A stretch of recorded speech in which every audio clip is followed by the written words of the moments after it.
본문은 사무엘하 19장 16절에서 39절, 제목은 무비보셋과 바르실레입니다. 다윗이 요단을 건너기 위해 요단에 이르렀을 때 바후림에 있는 베냐민 사람 게라의 아들 시므이가 급히 유다 사람과 함께 다윗 왕을 맞으러 내려왔습니다. 이때 베냐민 사람 1000명이 그와 함께했고 사울 집안의 종 시바도 그의 아들 15과 종 20명과 더불어 그와 함께했습니다. 시므이는 일찍이 다윗이 압살롬의 반란으로 피신하던 그때 그에게 돌을 던지며 저주하고 멸시한 바 있었습니다. 그런 그가 이제 다윗이 다시 왕권을 회복하여 예루살렘으로 황궁한다는 소식을 듣고 가장 먼저 다윗을 맞이하러 온 것입니다. 시므이는 다윗이 왕권을 회복한 지금 다윗을 저주하며 돌을 던졌던 과거의 악행 때문에 처벌받을 것을 두려워해서 다윗에게 나와 머리를 조아리며 비굴하게 생명을 구걸하고 있습니다. 그리고 시바는 일찍이 다윗이 압살롬의 반란으로 피신 다니던 때 적지 않은 음식으로 그를 공개했던 무비보셋의 종입니다. 그러나 그는 무비보셋을 섬기라는 다윗의 명을 어기고 무비보셋을 모함해서 그의 소유를 자신의 것으로 가로챘던 자였습니다. 시바와 함께 베냐민의 수많은 사람들을 이끌고 왔던 시므이는 왕의 가족을 건너가게 하며 왕이 좋게 여기는 대로 쓰게 하려 하여 나룻배로 건너갔습니다. 왕이 요단을 건너가게 할 때 게라의 아들 시므이가 왕 앞에 엎드렸습니다. 이러한 모습은 상황에 따라서 처신을 달리하는 그의 기회주의적인 속성을 잘 보여줍니다. 이는 다윗을 존경해서가 아니라 자신의 목숨을 구걸하기 위해 취한 행동이었습니다. 왕께 아뢰었습니다. 내 주의 원하건대 내게 죄를 돌리지 마옵소서. 내 주 왕께서 예루살렘에서 나오시던 날에 종의 패역한 일을 기억하지 마시오며 왕의 마음에 두지 마옵소서. 왕의 종 내가 범죄한 줄 아옵기에 오늘 요셉의 온 족속 중 내가 먼저 내려와서 내 주 왕을 영접하나이다. 시므이는 지난날 다윗에게 행했던 그 사악한 죄악들에 대한 책임을 자신에게 묻지 말아 달라고 간구합니다. 그러자 스루야의 아들 아비새가 왕께 대답했습니다. 시므이가 여호와의 기름 부으신 자를 저주하였으니 그로 말미암아 죽어야 마땅하지 아니하겠나이까. 아비새는 과거 다윗이 시므이로부터 모욕을 당했던 당시에도 이와 같이 말했고 지금도 동일한 말을 반복하고 있습니다. 이는 단지 감정에 치우친 행위가 아니라 한편으로는 율법에 근거한 것이기도 했습니다. 여호와께서 신정 왕국 이스라엘의 지도자로 기름 부으신 자를 저주하는 것은 죽어 마땅한 범죄였습니다. 여호와께 기름 부음 받은 자를 저주하는 것은 곧 여호와를 저주하는 것과 같은 것으로 그러한 자는 돌로 쳐 죽여야 했던 것입니다. 다윗이 말했습니다. 스루야의 아들들아, 내가 너희와 무슨 상관이 있기에 너희가 오늘 나의 원수가 되느냐? 오늘 어찌하여 이스라엘 가운데서 사람을 죽이겠느냐? 내가 오늘 이스라엘의 왕이 된 것을 내가 알지 못하리요. 시므이의 처단 문제는 단순히 개인적인 원한 관계의 청산으로 그치는 것이 아니라 왕권을 되찾는 데 있어 크나큰 걸림돌이 될 수도 있습니다. 그래서 아비새가 시므이를 처형하려 하자 제지합니다. 왕이 시므이에게 말했습니다. 네가 죽지 아니하리라. 그런 후에 그에게 맹세했습니다. 실제로 다윗은 이 맹세에 근거해서 그의 평생 동안에 시므이를 해하지 않았습니다. 그러나 왕위를 솔로몬에게 이양하고 유언으로 시므이를 처단할 것을 부탁하게 됩니다. 사울의 손자 무비보셋이 내려와 왕을 맞았습니다. 그는 왕이 떠난 날부터 평안히 돌아오는 날까지 그의 발을 맵시 내지 아니하며 그의 수염을 깎지 아니하며 옷을 빨지 아니했습니다.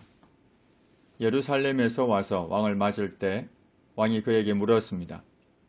무비보셋이여, 네가 어찌하여 나와 함께 가지 아니하였더냐? 그러자 무비보셋이 당시 있었던 자신의 종 시바에게 속았던 그 일을 자세히 설명합니다.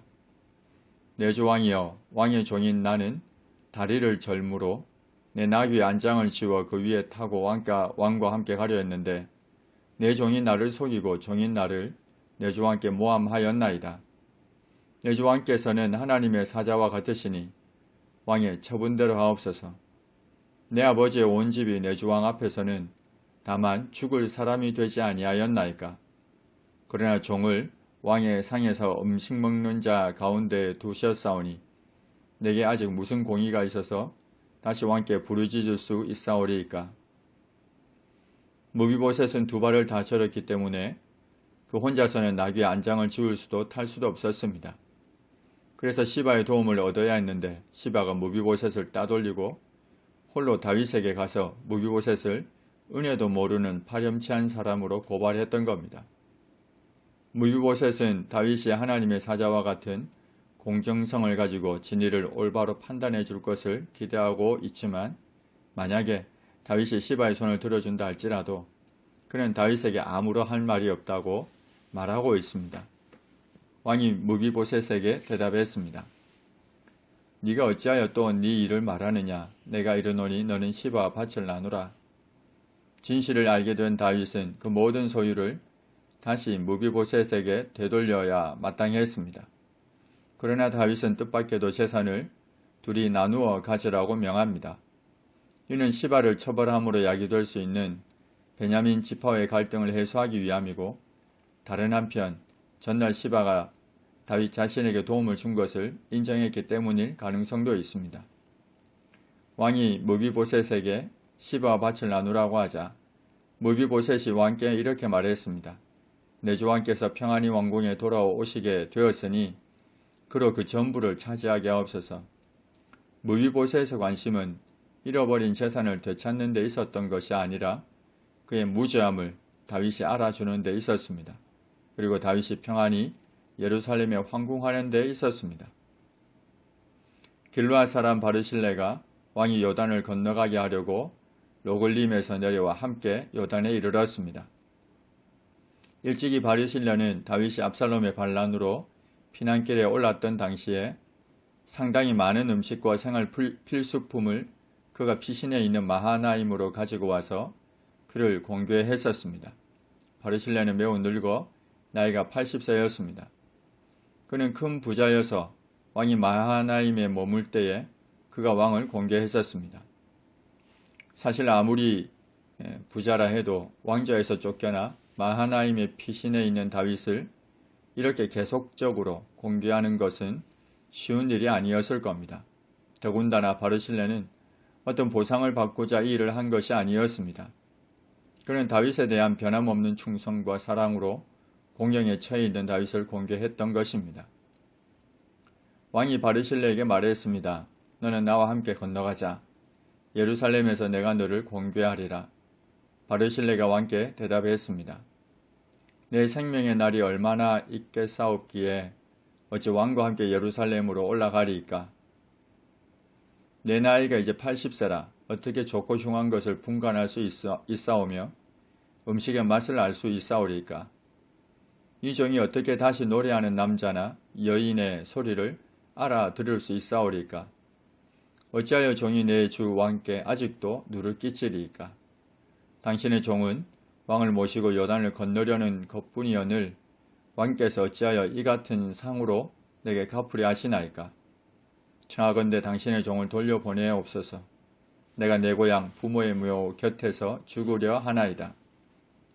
바르실레는 나는 늙었고 당신과 함께 가면 누를 끼칠 수도 있으니 함께 가지 않겠다고 했습니다. 그러면서 다윗에게 자신의 아들 김함을 부탁합니다. 그러나 왕의 종 김함이 여기 있사오니 청하건대 그가 내 주 왕과 함께 건너가게 하옵시고 왕의 처분대로 그에게 베푸소서. 바르실레는 자신의 아들이 자신으로 인해 특별 대접을 받기를 원하는 것이 아니라 데려가서 공정하게 대해달라고 요청하고 있습니다. 왕이 대답했습니다. 김함이 나와 함께 건너가리니 나는 네가 좋아하는 대로 그에게 베풀겠고 또 네가 내게 구하는 것은 다 너를 위하여 시행하리라. 왕이 바르실레에게 입을 맞추고 그에게 복을 빌었고 바르실레는 자기 곳으로 돌아갔습니다. 백성이 다 요단을 건너매 왕도 건너갔습니다.